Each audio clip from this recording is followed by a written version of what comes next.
Hey everyone, welcome back to the Collector's Compass, the official podcast of Collectors MD, where we explore the intersection of mental wellness, intention, and collecting. I'm your host, Alex Efron, founder of Collectors MD, and today's episode is a special one.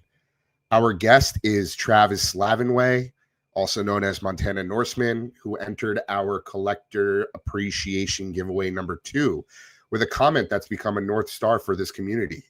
He didn't just win the giveaway, he showed up. And since then, he's attended every weekly peer support meeting religiously. He's active in our group chat and Discord, and he's constantly offering help behind the scenes. He also penned a powerful daily reflection for us recently titled Jealousy and Obsession versus Passion and Modesty. I definitely encourage you guys to check that out if you haven't already. So today we're unpacking what it means to collect for you. Not for the world, not for clout, not for comps, but just for joy. So with that, Travis, welcome to the show, man. What's going on? How you feeling today?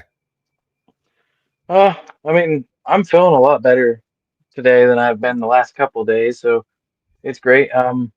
As for what I've been up to, my wife is religiously making sure that I am on rest mode, so I can't even really get to pick up even something that weighs 2 or 3 pounds without her going off on me and telling me to sit down and relax.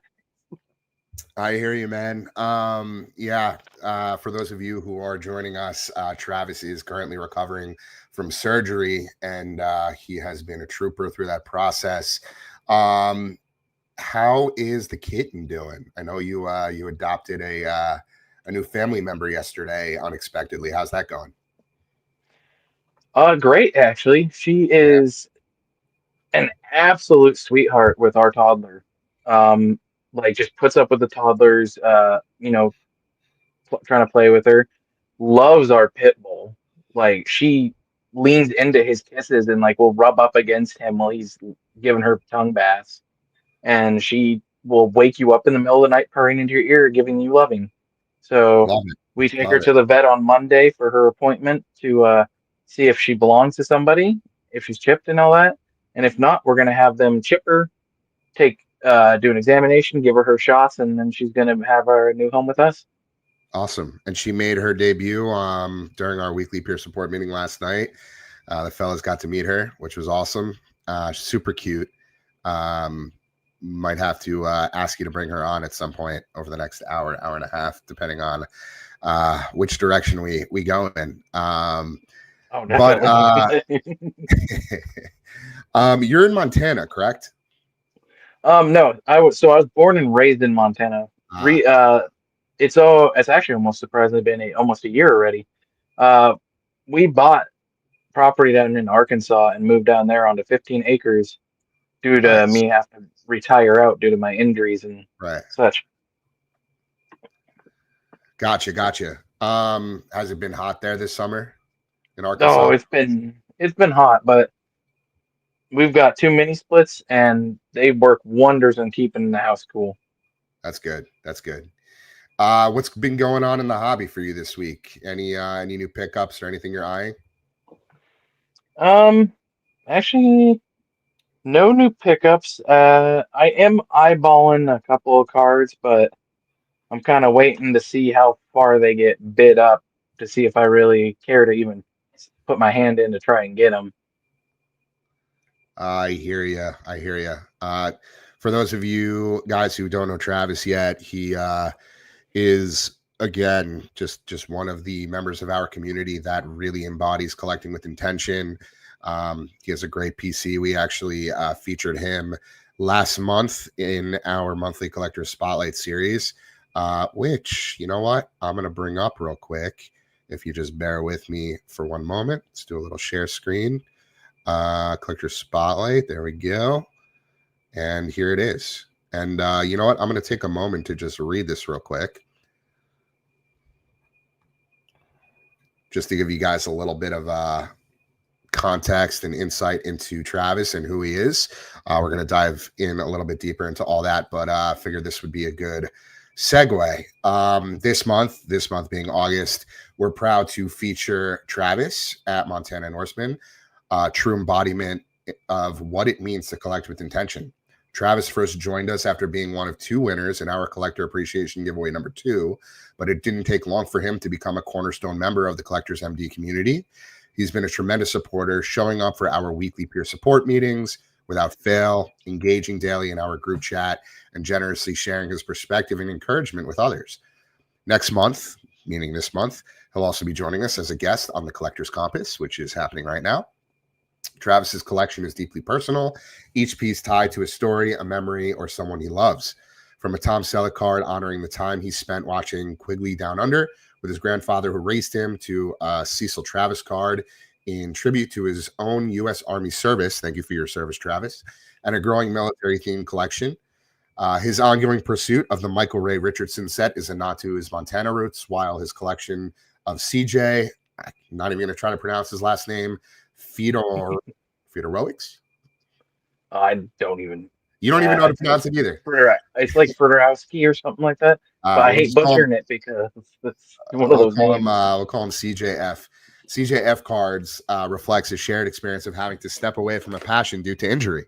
Some moments in his collection are once in a lifetime, meeting Matt Hughes winning the CJ Stroud signed football from Fanatics and speaking with him live. Others are deeply emotional, like the Messi, Ronaldo, and Adam Driver cards he now collects in honor of his best friend, a Marine who took his own life.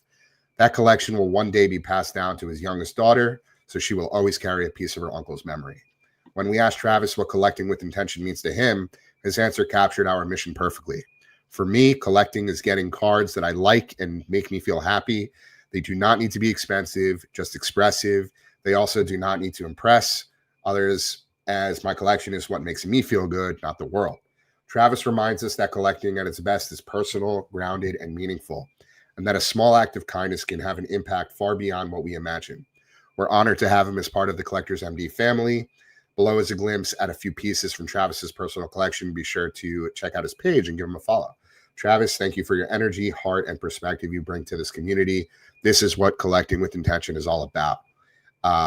And here's just a quick look at some of the pieces from his collection. As you can see, we're not looking at hype. We're not looking at what all the big breakers and the platforms are pushing on us. You can see front and center the Mike Singletary M&A piece that he won through our giveaway, along with the handwritten note from yours truly. But this is what it's all about, man. Collecting with intention, not compulsion. Picking out pieces that serve you, not the other way around. And so we're really excited to have you, Travis. Thank you again. Let me remove the share, and we're gonna get started. We're gonna kick things off. So again, glad you're on the mend and still staying plugged in. We're going to rewind a little bit because I want to give people, or I want people to know your path into this hobby before all of this community stuff started. So let's start from the beginning. What's your origin story as a collector? Well, I mean, like a lot of people, I collected, cards when I was a kid. Mine was primarily like Pokemon and Yu-Gi-Oh, but I would get a couple sports cards here and there. And then that kind of just fell out as I got older, and then I got back into it. But unfortunately, the coming back into it was not one of those, hey, Ray, it's a great road. It was, I thought I could trust a few people when I was coming back in, and they steered me wrong out of several thousands of dollars to line their own pockets instead of, help someone that's coming in the collecting community. They wanted to take advantage of them. But thanks to my wife, I got back on track after having a big problem with spending and just buying random cards, hoping to flip them. And I've taken a step back of it. We're actually about to be axing probably another 80% of our personal collection because it was just stuff that we bought that were our teams, but it wasn't really like something like I felt attached. I felt like at the time that I had to buy it, otherwise everyone wouldn't think I was an actual fan of my teams. it was that peer pressure, and then also partially it was jealousy because you'd look and you see all these people that like, oh, this guy's got 10,000 cards. This one person's got only five, but those cards are all combined worth like $700,000 or more. And like I let that jealousy like kind of fester and eat at me and lead me wrong. But like I said, thanks to my wife, I I'm on track. I have my spending limit each month. Um, I rarely get into breaks anymore. I focus on singles for particular collections, or if one pops up that I like, then if it's within my range, I'll get it. Awesome, man. That's all awesome. That's great to hear. Um, lost my place. Give me one sec. Want to make sure that we fire away on all these questions. What were the first cards or sets that sort of lit the spark for you as a kid? Oh, okay. So I would have to say like as a kid from because so maybe it might help with a little bit of background for some people. I suffered a traumatic brain injury in the U.S. when I was in the Army, and it has affected my memory and several other issues. So I can't automatically recall memories anymore like I used to be able to. But from what I remember as a kid, my favorite thing overall was Yu-Gi-Oh! It was just like, I get everyone loves Pokemon. Pokemon, huge thing. I'm a fan of Pokemon. I have my favorites. My wife has a favorite. But for me, it was Yu-Gi-Oh! Because it just seems such an awesome thing as a kid to watch where you saw these guys pull out these dual discs, they slap a card down, there's a monster on that you're watching pop up, and then these monsters are fighting. And it was just something cool as a kid. It's like when you grow up watching action movies. Like if you watch up growing action movies like with your father or like I did with my grandfather, I grew up watching westerns. It was just something just amazing about it before, and I think it was the problem is it was one of those things it was kind of before its time or ahead of its time. And but it's to me, I just loved that the battling, the dueling, the imagery of just like I said, monsters just being summoned and actually fighting, and like the sound, the clang of swords, dragons breathing and stuff like that. It was just something awesome. Like something excites you as a kid. Yeah, no, I hear you. There's often like a sort of those lost years chapter, right? Was there a time where you maybe stepped away from the hobby? And if so, what was it that brought you back? So I stepped away after my entire collection was, um, from what I was told by my sister, was stolen and burned by her ex-husband. And back then, it hit me hard as a kid because it was my entire collection. It was every Yu-Gi-Oh card, which were like first edition English. There were some like first edition, I think Japanese ones. I had the original three starters on Pokemon, Charmander, Bulbasaur, Venus, or Squirtle, all the way up to their final evolutions. So I had nine cards, the whole set, first edition holos, and I was told they were all burned. And it was just like as a kid that it was such a heavy blow losing all that. Like, and I understand, I agree with everybody. If I had those Pokemon cards, like the Squirtle to Blastoise would be graded and sold to use to pay for stuff. I would keep the Bulbasaur to Venusaur if I still had him for my wife. The Charmander to Charizard for my daughter because she, for some of the reasons, she loves Charmander and Charizard. She's probably like me, likes fire. I like doing grills and cookouts and stuff. But what led me back in is I turned a blind eye on it really until I was in my 30s when I met my wife and when she moved in with me before our marriage. Um, we were sitting there talking one day and she's like, "Oh, I love this. I love that." I was like, "Well, I'll buy you a box." And then like it kind of lit a spark in the beginning because just watching my wife rip open this box, and it wasn't a crazy card. It's a pretty cheap one, but it was a rookie of one of her favorite players. and just the light on her face, the light in her eyes, just kind of lit me up on it. It's like, wow, this is like I said. Then unfortunately, I got led down astray, um, got turned back around, and I'm good on that now. Um, but it was definitely my wife that got me back into the good side of the hobby. That's awesome, man. I have a sort of a similar story. Well, not as tragic as yours, regarding the Pokemon collection that unfortunately was lost in a fire. But I had a Charizard that I pulled myself. I think I was in, I don't know, third grade, um, and it was the Shadowless, not the first edition, but the Shadowless. And I had saved up for a few packs, bought them, what I must have been like 8 years old, and went to school the next day after pulling a Charizard. It was like the last card in the last of the 3 packs that I had bought. I think I spent like $20. Brought it to school. Parents, my mom probably laid out my clothes. So I didn't have pockets in the sweatpants I was wearing to school that day. It's like one of the only memories from like this early on in my life that I distinctly remember.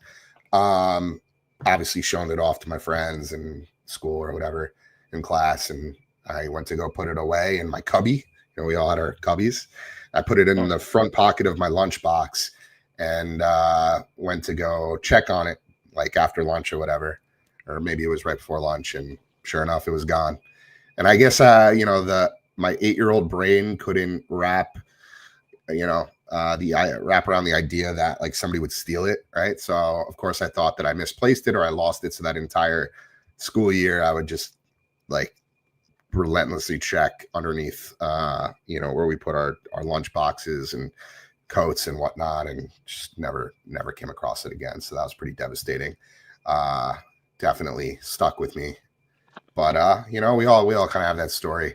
And yeah, I mean, Pokemon, I think for a lot of us, you're 34, right? Yeah, I turned 35 next Yeah. month. So I'm 35, turning 36 in November. So you're older than you, but same generation, grew up in the 90s.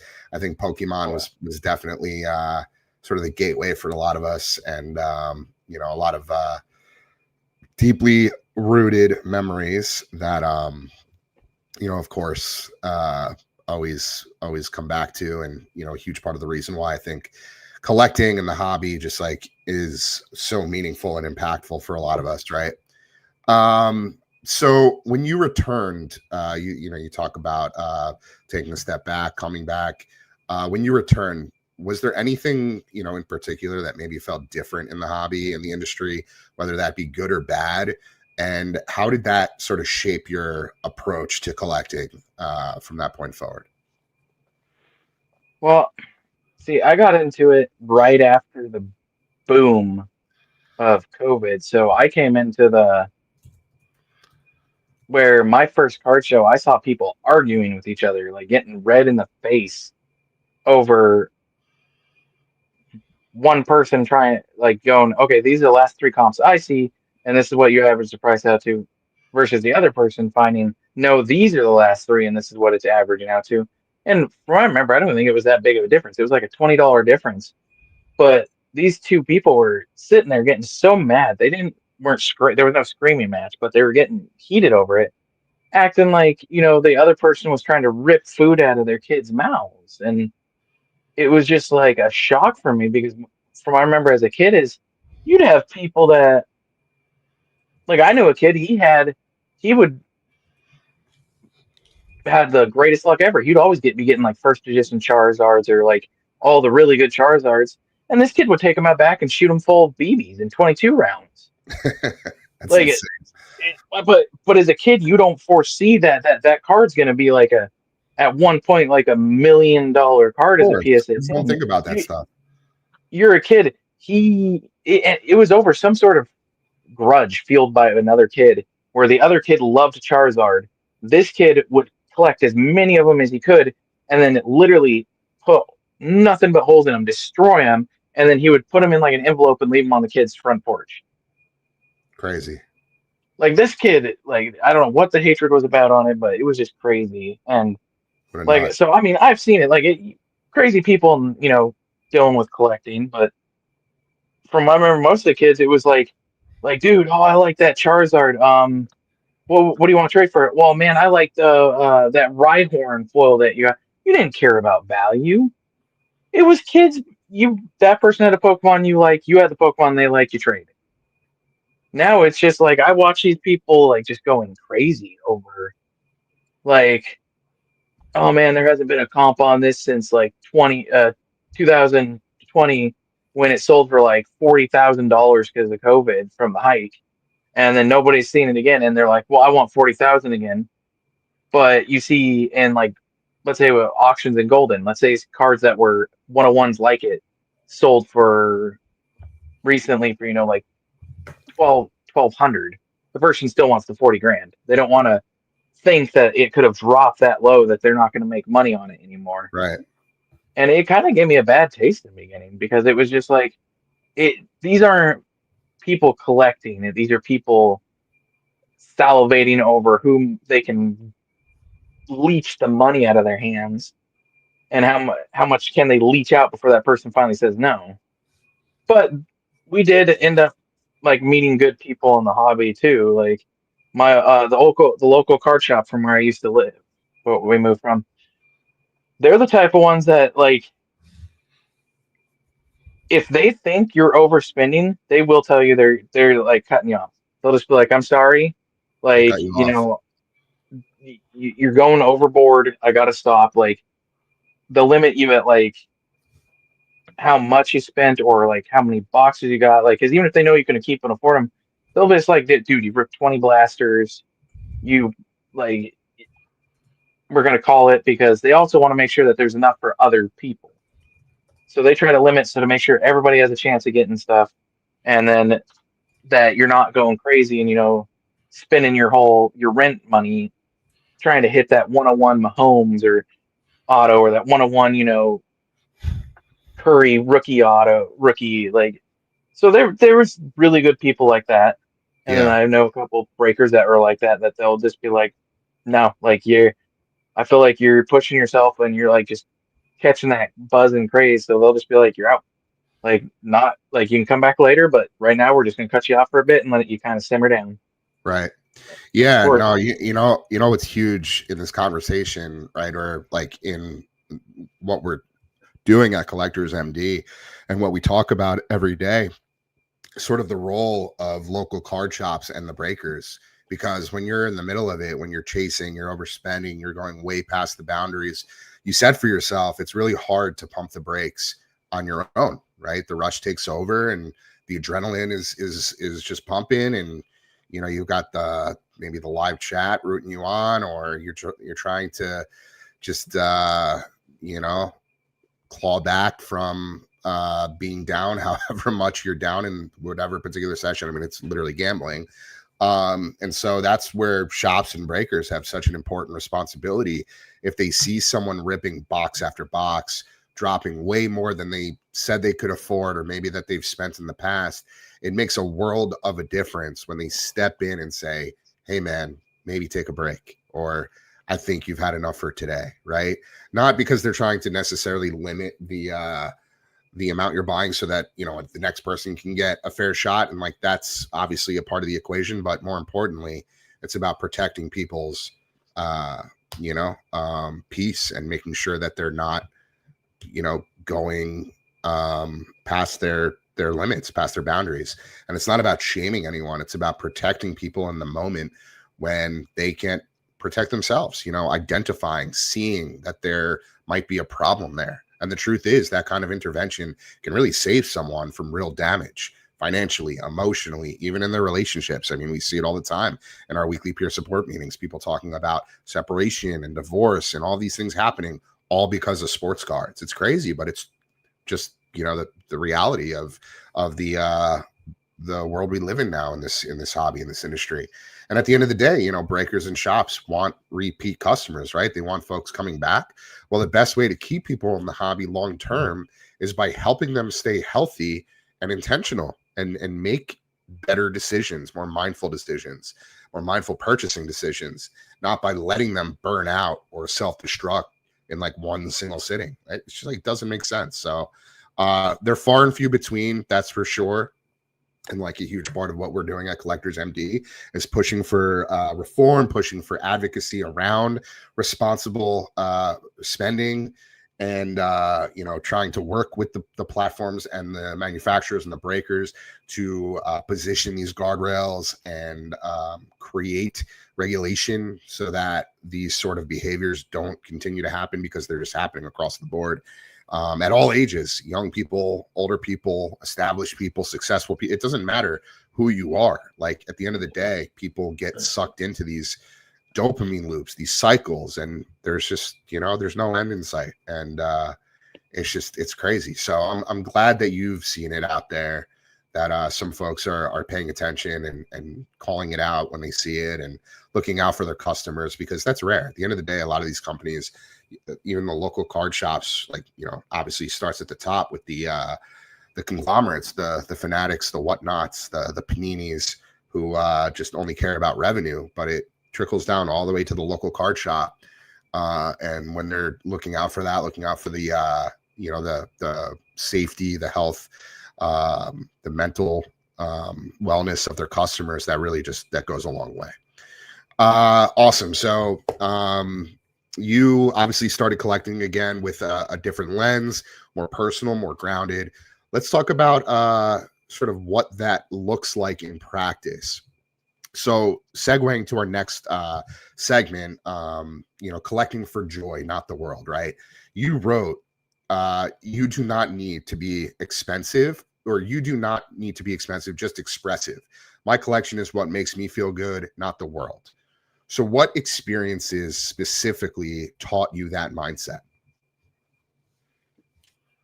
Well, there was a couple of them, but a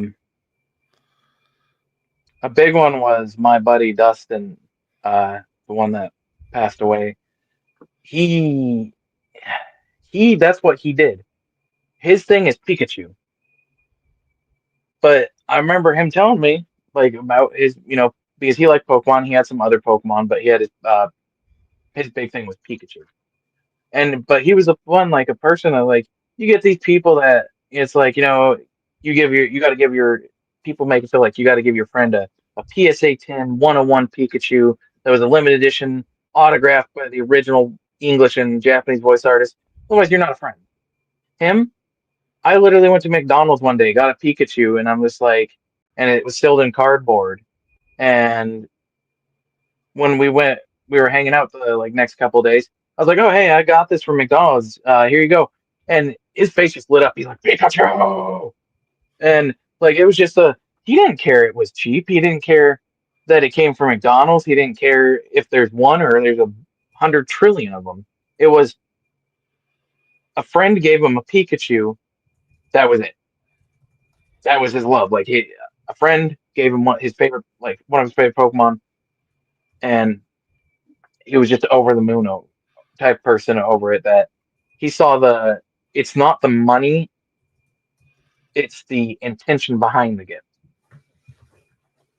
100%. Have you ever felt that pull to impress, like, and then caught yourself? Like, have you ever felt like, you needed to buy something or spend your money a certain way because somebody told you to, or something you saw maybe on social media, or an ad that, Fanatics or whatnot was targeting to you, and then, have like actually caught yourself in the moment and stopped yourself from making that purchase? Oh yeah, there's all the time. There was I sat patiently. I have a BGS graded, leaf graded Stephen Curry 101 patch auto. I got that thing barely above $200 in an auction because I was patient. Right. Like, I've always wanted a Curry auto. It's nothing special. I think the guy's a great guy. I think he's one of those people that, is actually a good role model for people that's a celebrity as an athlete. And I was just like, I like to add people like that to my collection. And I was like, but I can't afford this. I can't afford a flawless, several thousand there. Or I can't, even some of these base ones, like these mosaic ones, like some of them are going for, like six, seven, $800. I'm like, do I really want to drop that much? Can I drop that much? And then one day I was just like, you know what? Patience. Like it was just like a my wife, and it was thanks to my wife. Something she said. It was offhand what she said. She was just like, she's like, oh man, I really want. It was something about like she wanted ice cream, but every place was closed at the time except for one. And I was like, I was like, we can go get it. And she's like, no. She's like, you're tired. You have to work tomorrow. I'm not gonna push you to go do that. And that's when it was the starting point that started helping me out because I was like, it's right. Why am I so impatient to get this card? Right. Every card I'm looking for, there's going to be a variant of it or an autograph of the person I want. I was like, why be impatient? I can just sit here and what I do, barely above $200. It's a leaf with game use patch, one autograph that's a 101 of Stephen Curry, and I like that barely above $200. Versus, there's people I know that one guy he bought into a dip on Curry for some reason, and this dude probably spent $25,000 on autograph cards of him, and I think like he's now under because they started going down. He bought right at the tip of the hype, and then it started to kind of come down on some of them. And I was just like, I'm glad that wasn't me because like if I'd have just let myself spend how I want, I'd be even in even more debt. And then we went to got our house, and we wouldn't have been able to move down here. I wouldn't have been able to retire. I'd had to keep forcing myself to continuously uh, push through work days while hurting and being, having just days where my mental state wasn't that great. And it was just like a ringing bell, like that clear bell, like when you hear like those voices talking to you, telling you you can do it. It's just money. What's gonna go wrong? And that bell just like rang, and it was just like a serene clarity. And it was all just from my wife, absolutely just wanting ice cream, but saying that like no, she's not gonna force me to go out in the middle of the night because I had work. Like the patience. And I was like, if she can be patient over that, I can be patient over what I need. Yeah, that's a good point. So many of us have such a hard time with that, being able to sort of take a step back, pause in the moment, and actually be intentional with our spending, with our purchasing decisions. But it sounds like you figured that out, and I really respect that. What does expressive look like for you? Is it like story, identity, memory? You use the word expressive in terms of like things you purchase. What can you expand a little bit on what you mean by that? Yeah, like so for me, it's like it helps me because, like I said before, I do suffer memory issues, but sometimes there are some things if like the Tom Selleck auto, I got that because it reminds me of spending time with my grandfather. To me, that's what it helps me re-express the joy, the good times, and there are some that there were bad times, but it helps me remember things that I don't want to forget and lose touch with. Right. And like I said, it doesn't have to be expensive. I have like the CJF cards. Like I said, I just randomly got bored one day, pulled up Google, and I was like, all right, my team's Houston Texans. I was like, players that have been injured and retired. I end up finding him.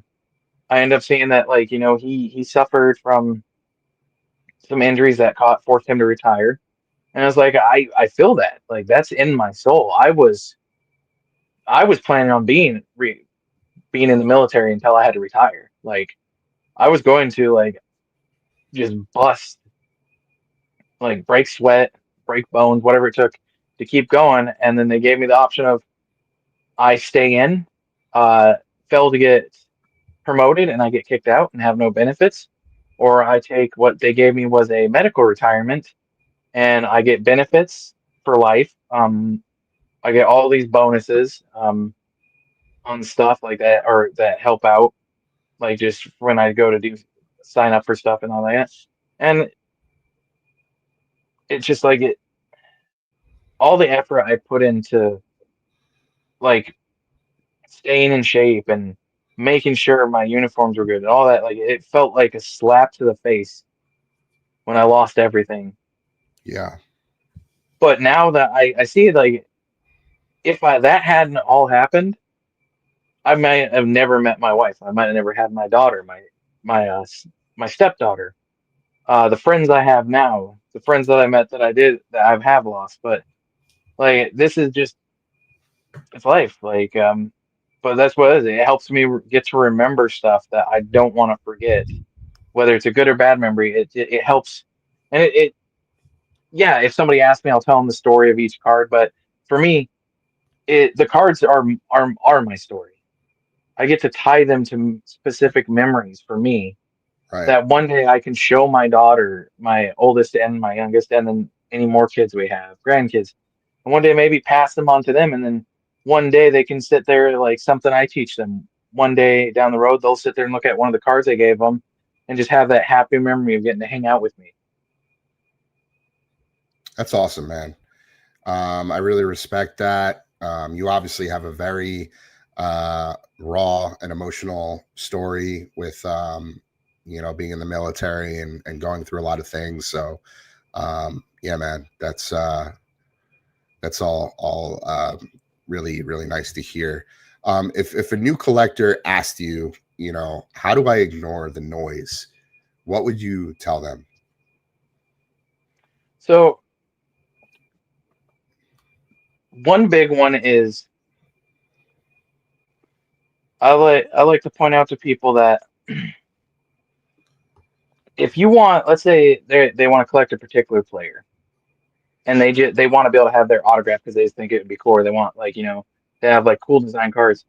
There are some super cheap cards out there of even some of the bigger players that are more reasonable to buy that you can get that are short prints or stuff like that. And you don't need to you don't need to impress the people around you. Their collection's their collection, your collection is your collection. Focus on what you want. Now, let's say you find a $2,000 card. Save up for it. If you do not have the money to drop 2 grand right then, set a certain amount out each side each month until you can purchase that card. Limit yourself. But also know at the same point, like, don't force yourself to go after the expensive one. It was like I think $10 and I paid, and it's a red, white, and blue of Pat Tillman for my military collection. And to be honest, like I love that card. Like the only other card I want of his is a downtown, and then if I can get one of the Leaf autographs. But for it's just like it doesn't. It can be just cool. It can be something that you look at and you like just because of the color. I know a guy that he collects like the cheap nebulas. Like if they stay under $50, he tries to pick them up off eBay like that because he loves the design of that nebula. Which I mean, I don't blame him. It's a pretty cool design card. Right. But and then don't focus. A big one is do not focus on whether if it's for you collecting for yourself on whether it's licensed or unlicensed product. Because if the autographs are real, go for like I tell people go for Leaf. If you're looking to PC stuff and you want to get stuff super cheap, you're gonna find like some really kind of big name people signing for Leaf. Like I know Sammy Sosa fans.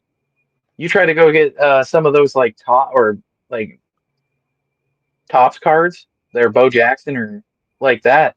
They can be super expensive or Panini ones. Leaf, I saw what was it? I think out of 3 Bo Jackson auto sell for like under $200. Right. Like so, you can get them super cheap. Like I bought several Leaf with celebrities or stuff like that on them, like super cheap. Like it, it's within budget.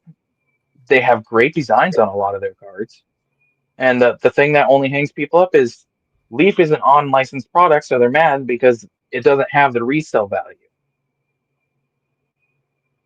Like, Right. Right. and Yeah. I that's mean, what kills a lot of people on it. I think Leaf is interesting because it's sort of an alternative, right? It's not the most popular in terms of what collectors are looking for. You know, they're obviously a much smaller company compared to Topps and Fanatics, but you know, to your point, they still have some of the biggest names signing for them, and they have cool designs. Most of their stuff is on license, but if you're collecting with intention and looking for unique pieces, then you know, I think Leaf is definitely a great option, a great sort of resource. I actually would love to connect with them and talk about sort of their place in the industry, and you know, how they differentiate themselves. I think a lot of it has to do with many of the things we talk about: collecting with intention, clarity, mindfulness, and you know, not just going after what everybody is telling you to go after. You know, whether that be the hype through breakers and you know, your social media feed and all of those things. So I like that. Cool. So you know, you've built a collection that's as much, you know, memoir as it is memorabilia. So let's walk through a few pieces from your PC. We'll start with the Tom Selleck. Tom Selleck, Quigley Down Under, and Time with Your Grandfather, which you mentioned. Tell us why that card is special to you. Well, so my grandfather raised me. I feel like if it had not, I mean, don't get me wrong, my grandmother and my great grandmother helped out. They did the maternal type thing side, helping raise me. I did live with my mother at the time, but it was mainly I was at my grandfather's, and he basically would take me a ton of places to teach me stuff. He, again, basically raised me, and it was just like when your father's not around. And I'm not saying my dad was a bad person. It was just on the circumstances are just a long story, but my grandfather was there and he pushed me in the right direction, made sure I did what was right, made sure I kept my nose clean, which let me keep myself in good standing to go into the military and then later on the jobs that I worked because of never getting into trouble thanks to him.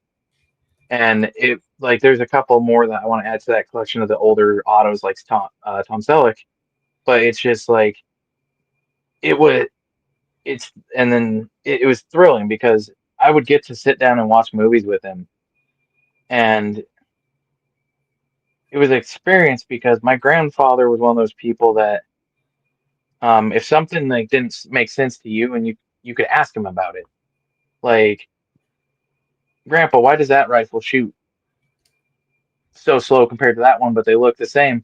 And he would either give you an answer, whether it was like, oh, maybe they so it looks like they messed up when they were trying to, film that portion and they didn't realize that they were the same rifle, or there was a maybe it was they would look identical, but they were two different models that one was newer and one was older. But it was just getting to learn with him and just hang out with him and like just spending time with someone who raises you. I mean, and you have a good relationship with them. Like there's things that stand out, like Quigley Down Under. Uh,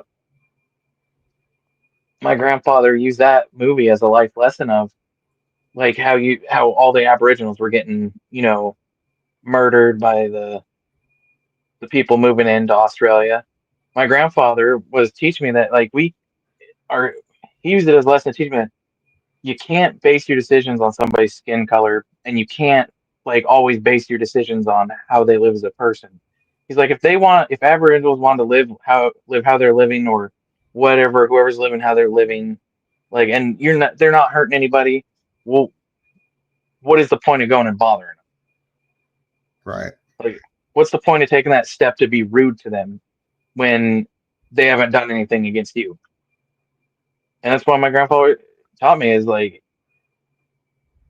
base it off their attitude and their decisions is what you need to base a person's character off of. And give everybody that decent amount of respect until they show they don't deserve it.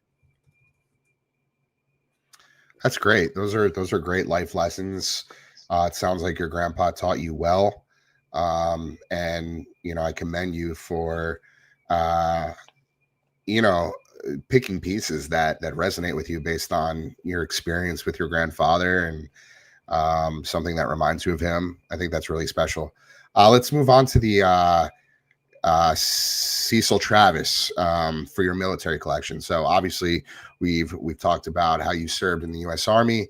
How did that lead to your Cecil Travis and broader military theme collection?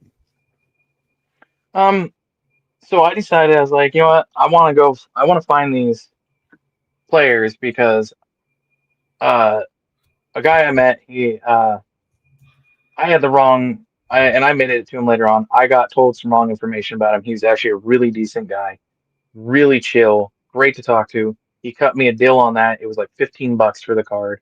But then I started looking at it. I was like how have I never heard of this? Like, how is it that I hear about Babe Ruth, Cy Young, and all those big names, which I get huge names, huge stars of the baseball world. Everybody's going to hear about them.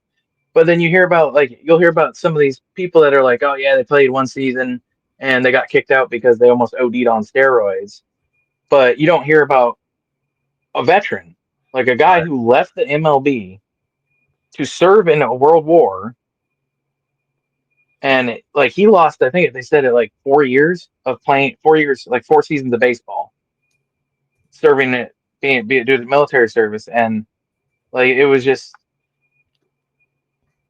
yeah, they call what baseball's like America's pastime, as I've heard before.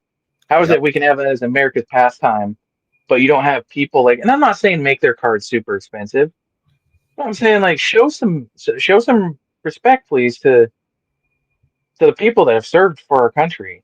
And you don't have to like a person because they were a veteran, but at least give them that dual diligent respect of that they serve their country. Right. And don't get me wrong, there are bad veterans. I will be one of the first ones to say that. I have seen bad ones. I have dealt with bad ones. That's everything. There's people in every walk of life, whether it's the high up government to the person flipping burgers down the street. They're going to be good employees. They're going to be bad employees. They're going to be good company owners. There's going to be bad company owners. There's going to be good car dealership, bad car dealership, and it just goes on. You just got to look at it as like find the good people and have them be the ones you deal with. Right. Yeah, that's a great motto to live by. Yeah, I can only imagine the type of people that you came across while serving. I'm sure you came across some really good people, but Oh you yeah, never know. You never know what's going on in somebody's world, and you hear some horror stories. Obviously, there's a lot, and I can't relate, but I'm sure there's a lot that goes on. There's a reason why people, struggle and have PTSD and go through quite a bit of challenges and setbacks when they go through what you went through. So, as always, like we said before, we really appreciate your service and, your bravery, courage, defending our country. And I think it's beautiful that you have that military inspiration part of your collection. Moving over to the Michael Ray Richardson and your Montana roots. You're building a Montana Ray Richardson set that spells out Montana, Montana. What does that project? Why does that project speak to you? well, I mean, everybody's got their, your pride in your state, but for me, my state was not just where I live. That's where my family, more like a lot of my family is. That's was my home. I grew up there playing in the woods. I grew up knowing people around there. I grew up, seeing it change.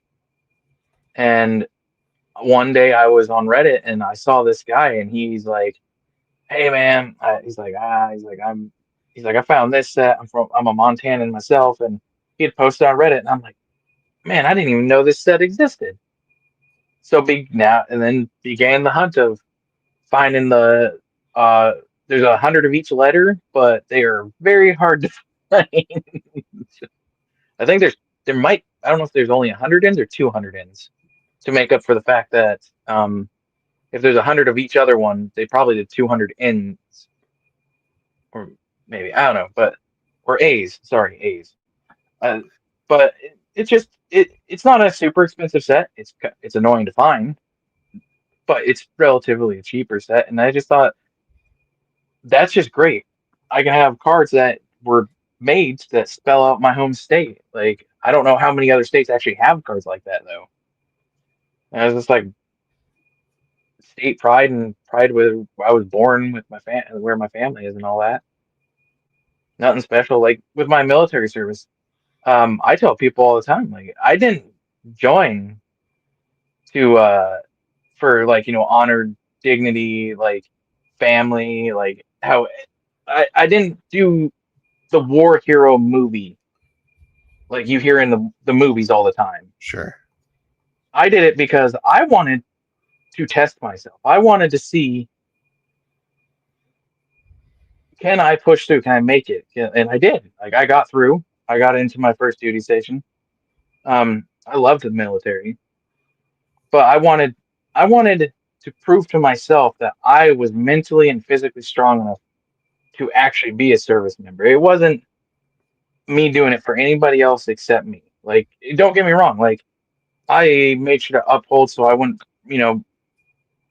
bring a bad name to my family name. But it was, I didn't, my grandfather never pushed that type of pressure onto me where it's, you have to do it for, for your country, for honor, for dignity. It's like, yeah, those can be background things. I'm going to be honorable. I'm going to keep my dignity. I'm going to have my integrity, but I want it for me. Totally. That's awesome, man. Really well said. Um, we have a few more to cover here from your collection. The Messi and Ronaldo, and then the Adam Driver sort of tribute collection.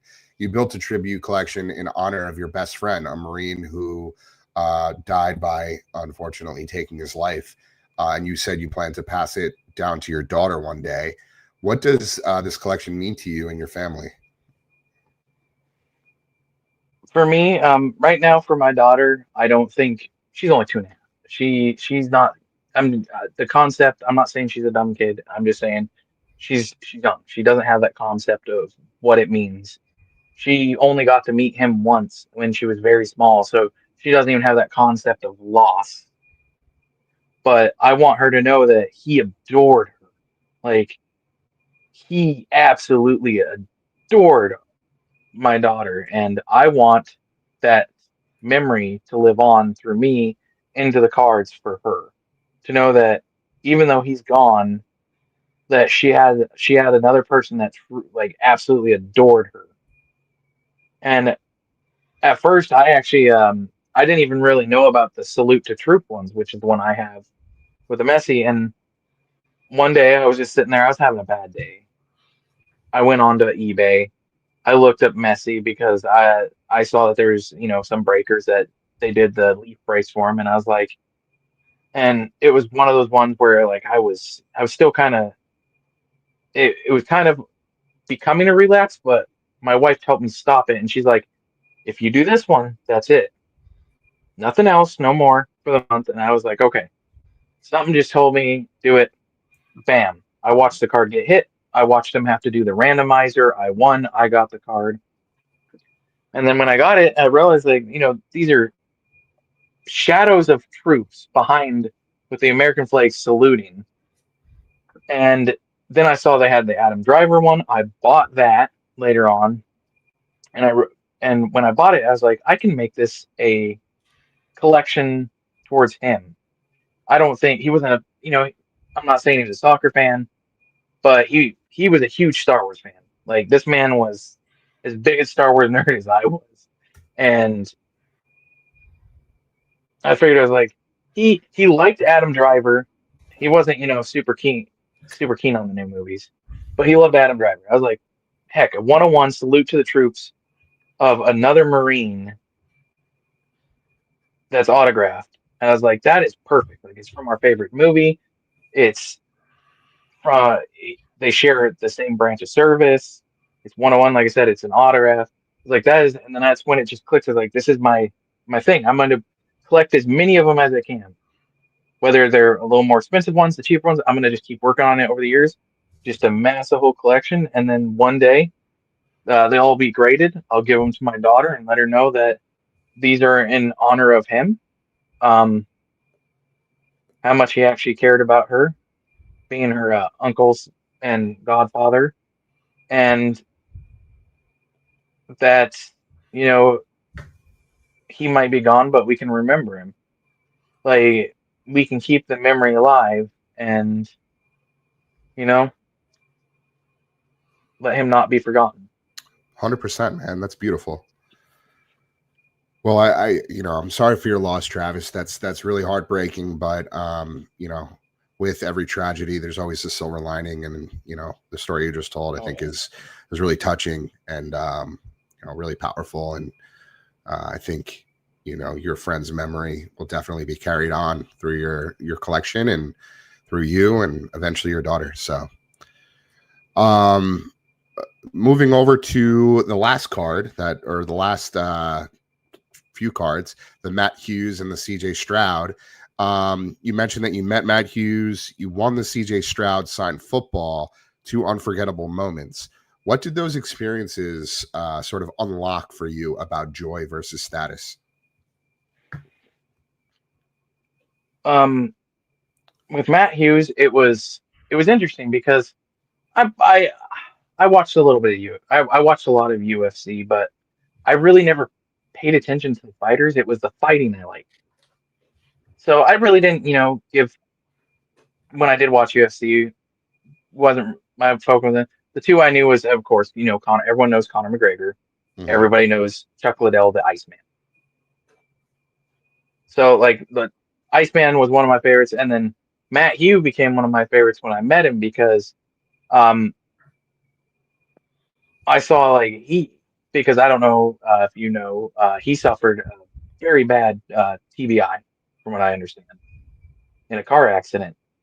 But just watching this man like not let that hold him back, like it just and he when I got to talk with him, me and him did a picture poses together like we were about to get ready for a fight. I sat there and got to talk with him a couple minutes, and he was just a down to earth guy. Like he just like you could tell that he was injured, but he wasn't letting it hold him back. He was still pushing, like he was giving his 100%. He was treating everybody respectfully. He was enjoying talking to people. He was actually enjoying just hanging out with people, taking photos, and it was just awesome to see such a person that had stardom still sit there and treating people like equals. And it was just enjoyable seeing someone else that had a brain injury like I did, giving their all, and it was motivational to like if he can do it, I can do it. And then for CJ Stroud, Fanatics did a contest. I just told they said tell your best tailgating story. I've never been tailgating for football games, but I told them the story of watching TV with my grandfather, and we would watch the Dallas Cowboy games. Like I grew up watching that Aikman Smith combo with my grandfather. Like and just watching my grandfather get like just excited, enjoying the game, knowing that like he was actually having fun hanging out with me because like when it would let up, I'd start asking questions about football. He'd start explaining it, so I'd understand what was going on, and just sitting there, eating snacks, drinking soda or juice, and just like getting to hang out with my grandfather, who is the world to me. And that's what it is. Told me like because of him, I turned out as a good person, and it was like a highlight of my life. And next thing I know, I got a message one day. I thought it was one of those scam ones until I realized it was really Fanatics, and they're like, "Hey, you still want to meet Stroud?" And then next thing I know, they're getting me keeping in touch with me. I got to go live on Fanatics, talk to him. They sent me a personalized signed football for me and my family, and it was just this like because as a kid I didn't get to do a lot of stuff like that. But I remember like it was like I hung out with my grandfather, but it wasn't like we went to concerts. It wasn't like we went to meet football stars and stuff like that. It was just me and my grandfather and other family members hanging out. That was life. Like, and then just as it was just like a cool thing. Like, hey, I don't get to, do this type of thing. And I just loved it because it kind of helped, like, because it let me go out and be like, um, talk to people without being around a ton of people. Because of my some of my mental stuff, I have a hard time, especially by myself, being out around large crowds. Like, it gets hard some days, and it's easier to be at home. But like stuff like this, it lets me. I don't have that anxiety because I don't see tons of people staring back at me. It's Right. you, it's me, we're talking. It's easier to relax that way. 100%. Um, these stories that you're sharing about, each individual piece. And by the way, that's so awesome that you got to experience those things. I mean, CJ Stroud, I feel like is, larger than life in terms of his stardom, and he's coming up as one of the elite quarterbacks in the NFL. And that's awesome that you got to meet him. These stories really underscore your daily reflection about jealousy and obsession. So let's go there. In your reflection, jealousy and obsession versus passion and modesty, you unpack how easy it is to drift from appreciation into comparison. How did you notice that shift in yourself?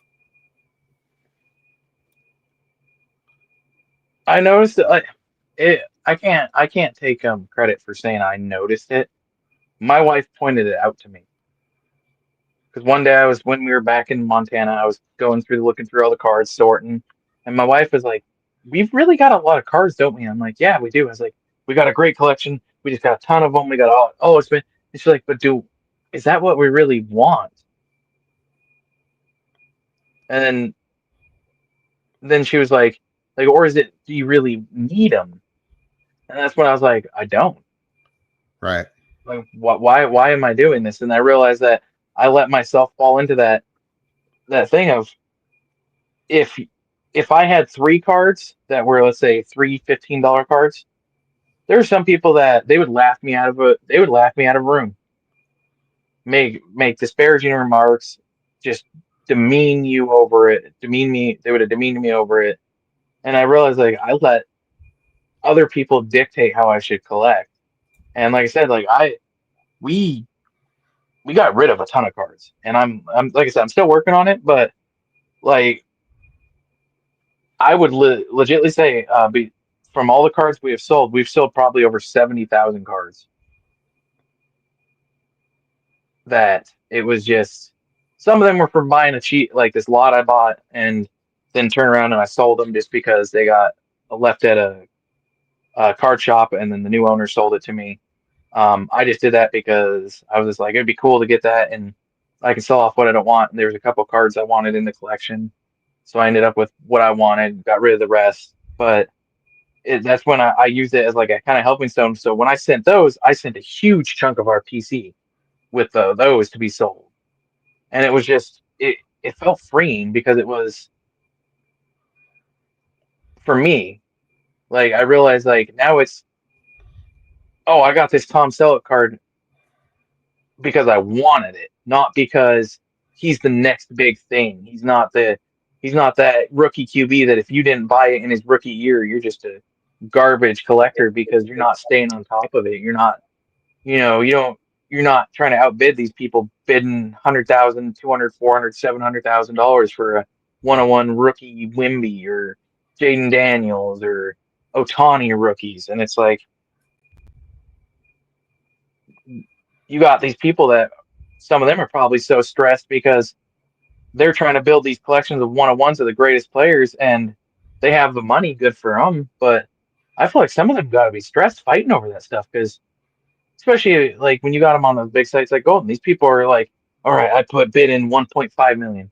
Then some dude bids two, and they're just sitting there like, that's my card. They're getting, it's not good for your health. Yeah. Like, I don't care if you have the money and you want to drop that money. Like, somebody's like, hey, give me $500,000 to sell his car. You got the money. It's not going to hurt you.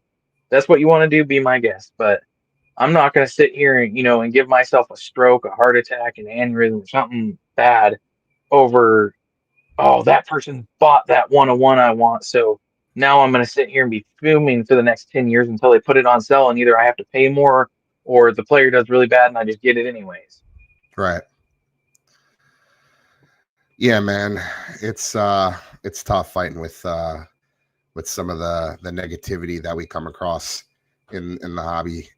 What are the early warning signs for you, just in terms of thoughts, habits, spending patterns? Anybody that says just one more, I don't care how much control you got, that one more will get you. Because that one Yeah. more turns into 10 more, into 20 to 100 to 1,000 to Yeah. tens of thousands to hundreds of thousands of dollars later on. I mean, look at these news stories you hear about these people. Like, what was it? I saw like a short video where this person was talking to somebody about financial responsibility, and they're like, "Yeah, I haven't told my wife yet, but um, yeah, we're about $472,000 in debt because they got swept up in the hype of buying, bought all the wrong people, and once they finally sold all the cards, I guess the guy said that he still owed like 200 something $1,000 from how much money he lost. So he recouped some of it, like a little over, I think, like 270 something thousand, It's and insane, it man. was down towards sort of that. But it's just like that one more. Like when you hear breakers say that, just one more team, one more try, one more break that you can jump in and you're gonna hit. There's no absolutes. Unless you're working with a rigged game, there's no absolutes anybody's gonna hit. Um, like, and people try to argue with repacks. Fairness, if you want to buy into repacks, that's your thing, that's great. There can be some really good breakers that do them, but you have to watch out for the ones that don't do them because they're like, hey, there's a guaranteed you're gonna hit in there. And what they're not telling you is the proper phrasing is there's a guaranteed one person out of 32 is going to hit out of that box Right. if you're doing like football ones. So you got to watch out for that because for people that when they're starting to go down the bad road, it's that one more overspending. Like you can like there's some people that you can physically tell like they they've burnt themselves out because they're continuously trying to buy and sell, buy and sell, and buy and sell to get themselves out of a hole instead of stopping, getting what they have, rid of what they have, clearing up what debt they have, and then going back to collecting from there. 100%. And Yeah. We're seeing more and more of that. Um, just like and the then the show slippery off slope. of it. Well, and then the show off thing. That's one of the things I think is a very dangerous game. Um, is when you see like Fanatics or Panini talking about this is a this is the new card coming out like when the Paul Skeens auto, the Right. MLB auto, when everybody was hunting for that. I heard so many breakers like, "Hey, it's not this, it wasn't that box. It's going to be the next one." And then you would see people like I think there was a couple of things that like where tops popped off something for or Fanatics did. It was like, "Will you be the one to hit it?" And it's like you gotta. I know maybe they didn't have like malicious intent on that, but it's just some people are gonna be like, "Will it be me?" They're gonna use that and feed off of it, and it's gonna prey on. It's gonna help them prey on their insecurity. And when you have breakers like telling somebody like, "Man, hey, um, I got to rerun your spot because your card just declined," after this person dropped like $20,000 in their stream on their credit card, and as soon as that person can't pay, they're off the person's good graces, and they're like, "Hey, you fix your money problems, you can come back. All right, who's gonna take this spot now? Come on, guys, Yeah. it went up this high last time. Let's get it to there, please. Let's get it to there. You're killing me." And it's just like it's That's the kind of predatory. stuff. Yeah, that's the kind of stuff we talk about all the time. It's so predatory. The breakers, they don't care about you or your well-being or your mental health or your financial struggles or any of that. They just want they want your wallet and your credit card information, and that's it. They are just at the end of the day, they're doing their job, which is to bring in money for the break group that they represent, or the platform that they're streaming on. And it's just, the environment is just too easy to fall down that slippery slope. The nature of it, the ability to just mindlessly drag your thumb over and bid on something without even having to get out of bed. You know, some people wake up and the first thing they do is they join a break on Whatnot. They buy a personal. I mean, that's crazy. But it's like drinking a cup of coffee for some folks, because they need to scratch that itch. They need that dopamine high to start their day. It's Well, exhausting. It's exhausting to talk about. It's exhausting to um, constantly harp on. I mean, we talk about it endlessly, but more and more people are just falling into these harmful cycles, and nothing is being done. Nothing is being done to rectify the problem, the situation. I mean, Whatnot could care less. Fanatics could clearly care less. All they care about is the next release, the next drop, the next big thing, the next thing that's going to bring them money. And as long as nobody is governing them, there's no SEC, there's no gaming commission, there's nobody telling them that they have to add in these guardrails or regulations or restrictions or age gates. They're just going to continue to prey off of the vulnerable, off of the weak. And unfortunately, there are many people in this hobby, in this world, that are vulnerable and easily targeted and picked apart, chewed up, spit out. So we have to do our due diligence, our duty as a movement, as a community, to look out for those individuals who need the help, who need the support. And we are there for them wherever they are in their journey, whether they realize it or not, whether they realize they have a problem or not. Collectors MD is here for them. So I want to get through these next few segments. We have two more, and then we have the rapid fire round. But we are coming up on a little over an hour here. So just to move things along. right. Regarding so we're still sort of on your daily reflection. I have two more questions. The first is, when jealousy pops up, what do you do in the moment? And the second is, you wrote that recovery isn't perfection, it's support. What supports matter most? Boundaries, therapy, naming the struggle, accountability. What do you see as the most important there? Well, it's kind of hard to say some of them are more important than others, because for me, it was one of the biggest ones was taking accountability of myself, saying that, not letting myself fall into, oh, they tricked me into it. It's, I didn't pay attention. I I let myself be too trusting. Yes, what they did was bad, but what my ignorance was just as bad, or was a bad factor myself. But there might be some people that there's other factors for it. I can't say accountability is going to be the absolutely perfect one for one person as the main one, like for one of the main ones for me, when it could be something completely different. But I know accountability, setting the boundaries, and then having support. For me, I didn't need to go to therapy sessions for it, because my wife was there for me every step of the way. She is and was my supporting pillar through that all. And now I'm not saying don't go to therapy. I myself go to therapy for other stuff. Therapy is good for you. If you have a good therapist, therapy will be good for you. Because sometimes all you need is for someone to listen. Whether it's a Yeah. therapist, a friend, a family member, a love, like your significant other. Um, Even if you're sitting there talking to your own, like, let's say you got adult kids and you're like, well, I know I can trust them. Sit down and be like, hey, I know I'm your father, but I want to sit and talk with you because I feel like I needed somebody to talk to. Like, this is what's going on. Being able to share, like I said, you don't have to go to therapy. I always recommend that you take a look at yourself, and if you think you need it, or someone close to you thinks you need it, give it a shot. Because therapy can work wonders. It's worked wonders for me on some stuff. Um, but definitely you have to hold yourself accountable.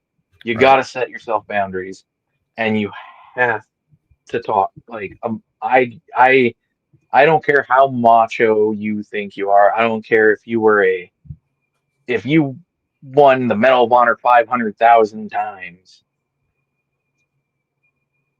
You're still gonna need somebody to talk to, because when you, and I know that's a hard thing, especially for us men. That's a big thing for us to get through sometimes, because some of us, like my grandfather, was raised like that, but he tried his best to avoid raising me like that. But there were other people in my life when I was younger. It was like, "You're a man, suck it up, deal with it."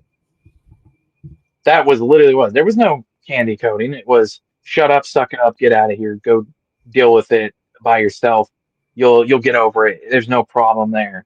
And some of us we still have that. Like my wife has helped coax me out of that set mindset. Like if I have a problem, I can literally sit down, tell my wife I need to talk to her. She will get into a place, like she'll pause whatever she's doing. We'll sit there and I will tell her what's going on. And she will literally just either hold my hand, give me a hug, cuddle into me, like give me, if I ask, like tell her like I want her opinion on something because how I'm feeling, she'll give me an opinion. Or if I tell her I need to vent, I vent. And she does the same thing to me. If she needs to talk, she can tell me anytime. Like, sweetie, I want to sit and talk because I just feel like I need to talk. I am fine with that. Like, it helps keep us in a good relationship. It helps us, be aware of issues that each other are having. And like I said, those three, I would say personally, are the three biggest I live by: is the accountability, talking, having somebody to talk to, and setting my boundaries. That's great, man. And it's so great to hear that you have a support system. You obviously have therapy, but you also have um, your wife, who sounds like is your rock, is your shining light, and not everybody has that. So I think that's something a lot of people take for granted, right? When we hear about it in our weekly meetings, somebody who is playing with fire, they know maybe buying more. Or continuing to gamble, continuing this compulsive behavior could potentially lead to destruction, could potentially lead to their significant other, their spouse, their partner going in the other direction, but they still do it after maybe a second or third or fourth chance. That's where, people should count their blessings. It's hard because, at the end of the day, addiction is insidious and it completely tears us down and takes the wheel. But you have to realize what's at stake, and it's a beautiful thing that you have such a great support system, somebody who really genuinely cares about you and your well-being and is helping you through, you know, all things good and bad. You obviously have been through the ringer, but it sounds like you've come out the other end, and you're you're living life with purpose and with intention, and that's it's really really amazing. I'm really really happy and proud of you. Awesome. So you know, just a little mini framework based on some of the principles we talked about there regarding the practical tools around recovery. Naming it out loud, naming the problem, reduce its grip, budget and focus, set rules, set boundaries, reduce randomness, connect with your peers, your community through our weekly peer support meetings, GA, AA, NA if you need it, the group chat, the therapy. We have a referral network. You can reach out to us, and you could get additional support as needed. We have Birch's Health. We have another facility that we're partnering with that we'll be announcing next week. So stay tuned for that. Obviously, your family, your friends, any and everybody. We can't heal by ourselves. We have to do it in community. We have to do it as a group. Can't go at it alone. So if you haven't used those tools yet, or some of these ideas and resources are new to you and you feel like you need help, you know just know that we're here for you whenever you need it. And you can always DM us on Instagram or send an email, info@collectorsmd.com. You can go to collectorsmd.com and check out our tools and resources. We have a plethora of them. If you have any questions, just let us know, and we're here to help you. So shifting over to our final segment before the rapid fire round, community and recovery. You've become a cornerstone in our community, in the Collectors MD community. You've been joining every meeting. You're involved in the daily chat. You've even helped with some of the, God bless you, administration stuff with the Discord and, Reddit support, things like that, which I'm super grateful for.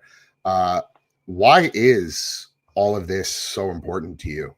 Why, obviously you won the giveaway. You don't owe us anything, but you're clearly involved, you're invested, you're passionate.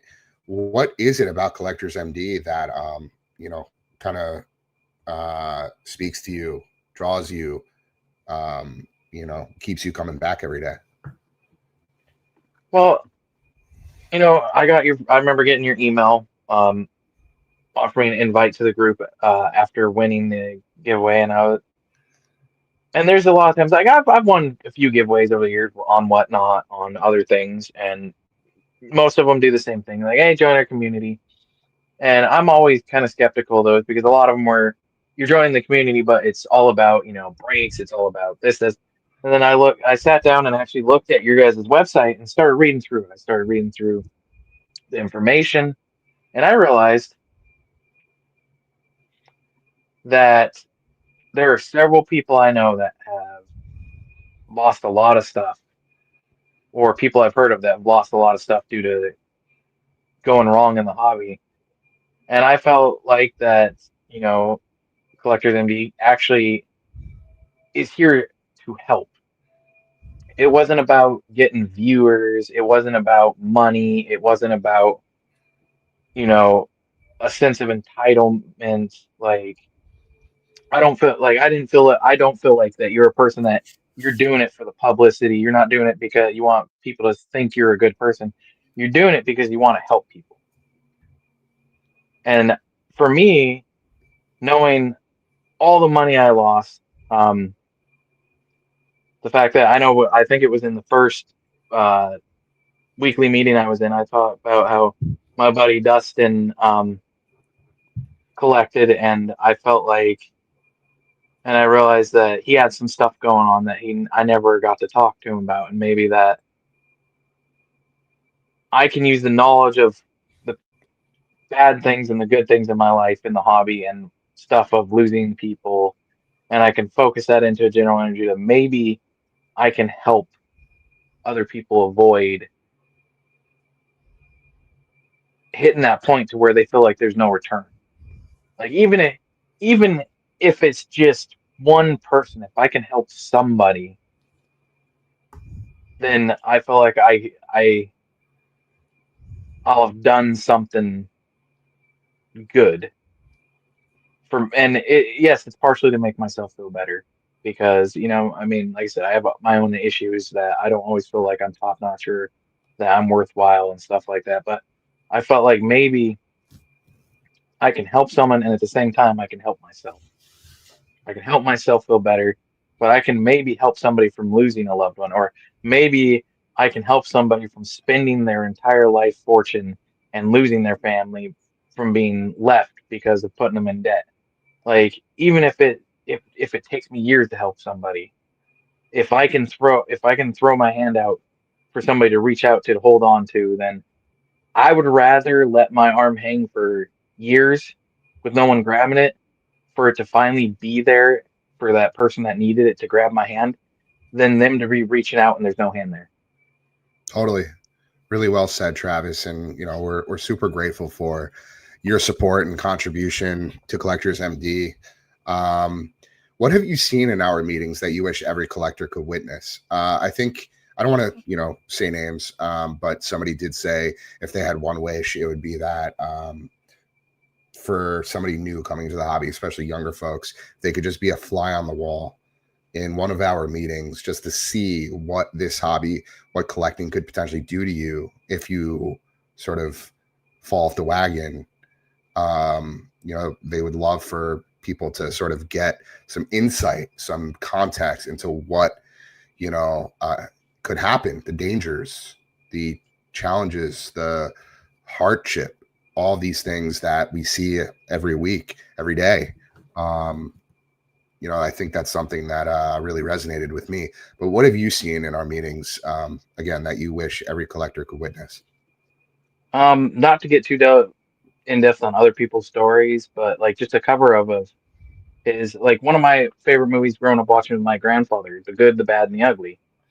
They should see, any new collector should see the good, the bad, and the ugly. And everyone's going to be like, well, the bad and the ugly are the same thing. No, they're not. The bad is you get people, like somebody that's trying to rip you off for, a couple bucks by overselling you a card or something like that. You'll have the people like that, the flippers, stuff like that. The good, like the people collecting for what they want in a good way. Now, the ugly is like the ones where people start losing stuff. Like they lose their families, they lose their homes, they lose, you know, um, they start just like losing their mind over it. Like they should see that there are bad things, there are really ugly things, but there are still really good things. Like taking my CJF collection. Literally, I have probably I think like 10, 12 of his autos, and I've spent probably no more than $40. And it's just to me it's cheap, but it's one of my definitely favorite PC collections. But I want people to see that, you know, you buy that $20 card. You might have that card and that's the only card in your whole collection. Excuse me. That they can see the good of that. Like buy what makes you happy. And versus the buy because of what everyone's telling you, or buying because you're trying to appease that group of friends or the group you're hanging out with to make it seem like you have money that you don't have. Right.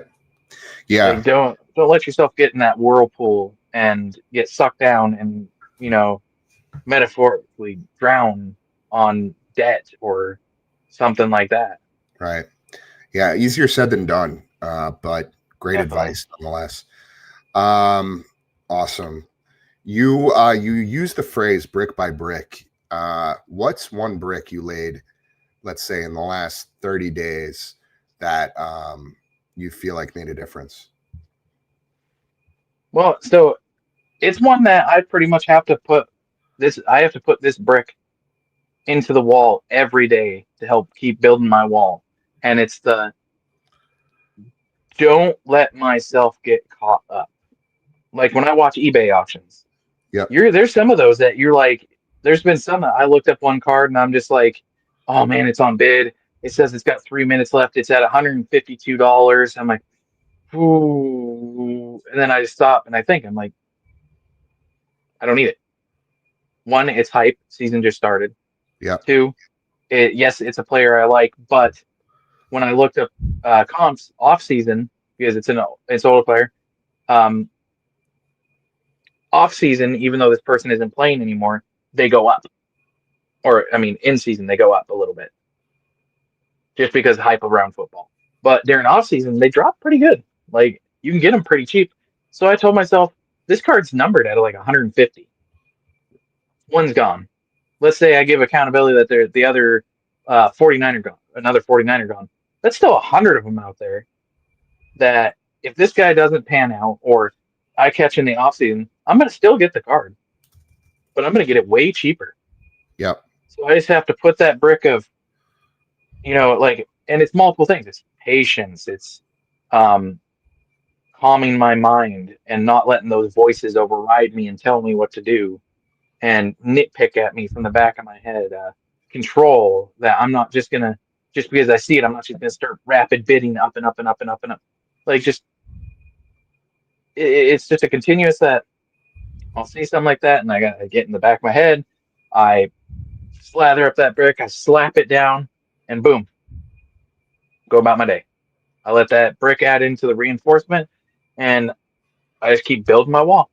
I might never stop building it, Love it. even decades down the road, but I'm gonna be still putting that brick there every time I need to keep me from getting out of hand. That's great, man. Just keep building brick by brick. That's so important. I wrote a piece recently, sort of following the same approach, mindset, philosophy. One step at a time, man. You can't look up at a vertical mountain and think you're going to climb it in one day. So yeah, brick by brick. Without naming names, and this is the last question on this segment, can you share a moment, maybe from last night, when someone else's share or progress really stuck with you or resonated with you? Yeah, not to name the person, but you remember the good news about getting to go back home. Of course. I barely know the guy, but as soon as he said that, I wasn't thrilled. I didn't feel good for myself. I felt great for him.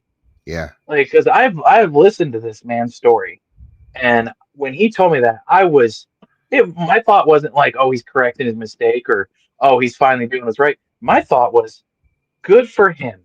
Yeah. He did what had to be done. He pointed out his flaws, and he pushed for what he wanted. And good for him, he that what he did, and I am proud of him for it. Like, Bro, from so another true. person to another person, I am absolutely proud of it. I understand mistakes were made, but accountability was taken, boundaries were set, measures were taken. He did. He's doing what he needs to do, and I hope he has continued success going down. And like we've said before, like, that's what I love about this community is there's people to reach out to. There's materials to read. There's information that you need to help yourself. But Yep. there's also the option of reaching your hand out for help. So if you were like, if you're not that bad on it and you're like, well, you read the materials and you're like, oh, this actually explains a lot, and you go off fine like that, that's great. If just reading a couple, paragraphs can save you like that, I am happy. But like I said, the great thing is knowing that when you reach out your hand, it's not just one that's going to be sticking out. There's going to be multiple hands helping pull you up. You're going to have the one you grab, and then you're going to have all these other ones reaching out to help them pull you out. And it just makes me happy knowing that, like, and like we've said before in the things, there are some things I've heard people say I don't agree with at all, but we're not rude to each other. There's Right. politeness, there's respect. We get Right. our opinions, we don't turn it into a fight. We say our piece and let it go. And I love that. Like, we're not forcing ourselves to be like the people that we're around. We're being ourselves, but we're being respectful. Love And it. that's what you need in this community, because I feel like it has gotten extraordinary worse. Like we were talking about before, real quick, because it was on my mind. Is I feel like it's not just buyers on like whatnot that are getting it. Some of these. So I feel like some of these breakers and these sellers, because back when I joined whatnot, they were offering you $200 to bring somebody in to sell stuff. Then you had this boom of all these people on there, and some of these people I feel like were sold the dream that you start selling on whatnot, you're gonna be a millionaire. And now they're in debt because they bought so much product to try and sell, and now they ain't selling them. So it's like an endless predatory cycle. You got the buyers, the sellers, the people supplying the sellers to supply the buyers, and it's just an endless vicious cycle. Like you said, not monitored. It's Right. it's wild, wild west.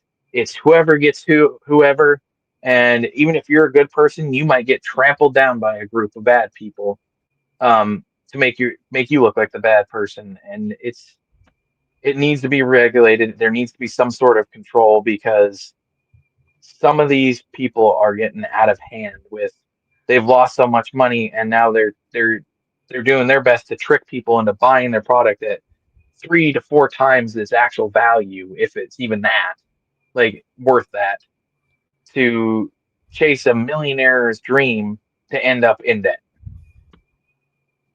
So well said, man. So well said, and all of the above is incredibly true. I agree with you as it pertains to sort of the story that or the share that stuck out. I felt very, very happy and relieved for the individual, and we stand with him, we support him, and we support everybody in the community who's going through tough times. We can relate. A lot of us have been there, maybe not to the same extent, but it's real. This is real stuff. This is real life stuff that we just have to make sure we're looking out for one another. And at the end of the day, this is so much bigger than collecting, so much bigger than the hobby. It's bigger than me. It's bigger than you. It's bigger than Collectors MD. Awesome, man. Well, we are going to end on something fun and fast, the rapid fire round. So All right. only want quick answers, okay? First thing that comes Okay. to mind, no overthinking it, few words. We'll start with, what's one card in your collection you'd never let go of, and why, in one sentence? Definitely my military collection that's in honor of my friend, because that one is something I just couldn't ever let go. Like, I've gotten some really high offers on that Messi Ronaldo card, and I've turned every single one of them down because, to me, even if I know he would tell me to take it, it's just can't do it. Love it. Realistic or not, what's your dream piece to add someday? Realistic, and it's it's for my wife's PC, but a Kobe Bryant auto. She doesn't care how expensive it is. It could be a lower end one. It's just for how much she's done for me, and the dark place she pulled me out of. She deserves it, and to me, that is the ultimate card to buy. Is the one she wants the most. Amazing. If you could add any non-sports item to your collection, prop, autograph, poster, what would it be? Signed replica dual pistols like Val Kilmer had in Tombstone. Favorite movie, hands down. Wow. It's signed by him, and on one of them or on both of them, it would say, "I'll be your Huckleberry." I love that. That's awesome, man. A moment of pure hobby joy. No shows, no breaks. Where were you? Who were you with? My wife, we opened up a Immaculate Panini.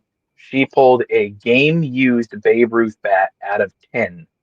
Wow. And it might not be the most expensive car in the world, but watching her, because she loves Babe Ruth, Yeah. pull a game used bat out of 10, and the excitement on her face just warmed my heart so much, and just like made me realize even more how much I love her, just That's amazing. from how much she had fun. And it wasn't an expensive thing. That was our thing for the month. I went a little more over than I usually did, but it was just it made me feel good knowing she was that happy getting the card that she wanted, like one like that so bad. That's really cool, man. Appreciate you sharing that one. All right, last question. You've got 15 seconds with a brand new collector. What's your one piece of advice? Do your research. Do your research. Do not just buy a card. Look up comps, research it, and go from there. And collect with intention. Well, and collect with intention, but like definitely like don't let themselves fall into that trap of, because the person said it's a $5,000 card, don't pay $5,000. Research, just do your best to find an actual value, and collect with intention, and respect for yourself. Love it.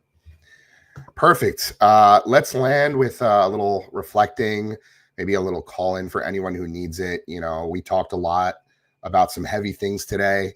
One, I really appreciate you carrying this conversation. I'm not feeling my best. I know you're not feeling your best either, but you did a tremendous job today, Travis. And yeah, really, really proud of you. Really grateful for you. Again, thank you so much for your heart and your honesty. Before we wrap, what does collecting with intention mean to you today? Like I said before, but to quickly, it's collecting for the joy. It doesn't matter if it's a $50 billion card or if it's a card you can buy 100 copies for $1. If you want all 100 copies of that card and it costs you $1 and you really like that card that much because maybe it's some sort of special color variation, spend that dollar. Make yourself happy. Don't care that somebody else thinks it's stupid. If you're happy with it, you're happy with it. Yep. Be happy. Well said. And if you want, I can grab the kitten real quickly. You can. Yeah, why don't you do that? In the meantime, while Travis is doing that, again, we talked about some really heavy things today. We are here for you if you need it. If you're struggling, if you're going through a tough time, please reach out. Don't stay isolated in silence. Don't go through this alone. If you're having a hard time, please, I can't urge you enough to reach out to us. info@collectorsmd.com.